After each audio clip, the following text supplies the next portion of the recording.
All right, we're going to do some more examples on how to solve quadratics by completing the square. And again, the name of the game here is to make a perfect square trinomial by adding the b over 2 squared. The difference in these examples is that our leading coefficient is not 1. So I want to talk about what do we do when the leading coefficient is not 1. Okay, so in this first example, we have 2x squared minus 5x minus 3 equals 0. So the first thing that I want to do is to get the negative 3 over on the other side. So to do that, I'm going to add 3 to both sides. So I have 2x squared minus 5x minus 3 plus 3 equal to 0 plus 3. So I have 2x squared minus 5x equal to 3. Now, before we complete the square, that leading coefficient has to be 1. So if it's not 1, what you're going to do is divide both sides by 2, or whatever that leading coefficient happens to be. So in doing so, we'll be left with x squared minus 5 halves x equal to 3 halves. Okay, now notice that I have to divide both of those terms by 2, right? So I get the 1 in front of the x squared, but then I have a fraction as b. That's okay. Don't be afraid of fractions. So if 5 halves is now b, negative 5 halves if we want to be specific, we're going to divide that by 2 and square it. Remember that negative 5 halves is being divided by 2, which is the same thing as multiplying by the reciprocal of 2, or 1/2, right?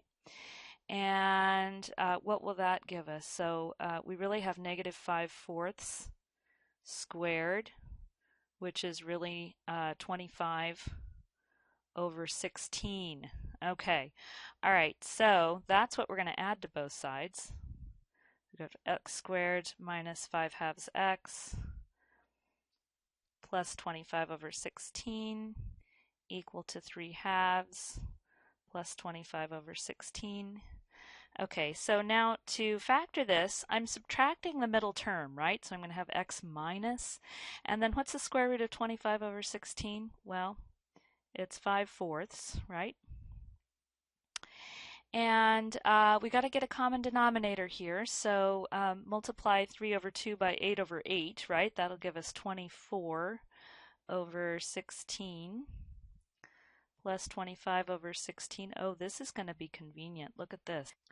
Okay, so now I have x minus 5/4 squared equal to 49 over 16. And I got to take the square root of both sides, so I have x minus 5 over 4 equal to plus or minus the square root of 49 over 16, which is 7/4. Okay, I'm running out of room here, guys, so I'm going to add 5/4 to both sides, like so. X will be equal to 5/4 plus 7/4, which is 12/4, or 3, right? Or what's the other option? 5/4 minus 7/4, which is negative 2/4, which is negative 1/2. Okay, so our solution set is negative 1/2, 3. Sorry, we're so scrunched up at the bottom of the page there. But that's the idea, okay? And the only difference here, again, with that leading coefficient, make sure that that's 1 before you get started. Okay, so let's see. Let's try this other one. 4x squared minus 6x minus 1 equals 0. So the first thing is that you want to get that constant term over on the other side, right? So 4x squared minus 6x minus 1 plus 1 equal to 0 plus 1. So I have 4x squared minus 6x equal to 1. And remember, to complete the square, if we're solving by completing the square, the leading coefficient has to be 1. And if it's not, divide both sides by whatever the leading coefficient happens to be. So that's going to give x squared minus, now 6 over 4 is really 3 over 2, right? You can reduce that. 3 over 2x equal to 1/4. what's the b value here? I've got negative 3 halves, and I have to divide that by 2 and square it, right? To get the whatever I have to add to complete the square there.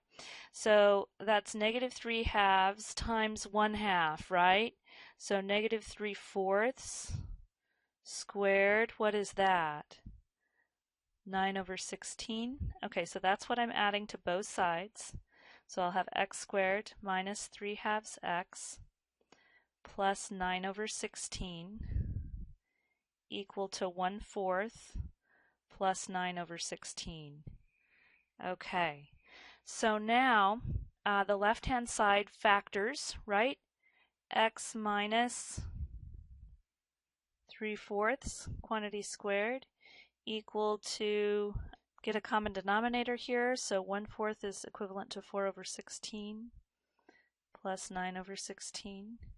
So x minus 3/4 quantity squared is equal to 13/16. Okay, take the square root of both sides. X minus 3/4 is equal to plus or minus square root 13/4, right? Yes. Okay. And again, we're out of room, so I'm going to just scrunch it up here. We're going to add 3/4 to both sides here. And so x will be equal to 3 plus or minus square root 13/4, right? Okay, so our solution set is 3 minus square root 13/4 and 3 plus square root 13/4.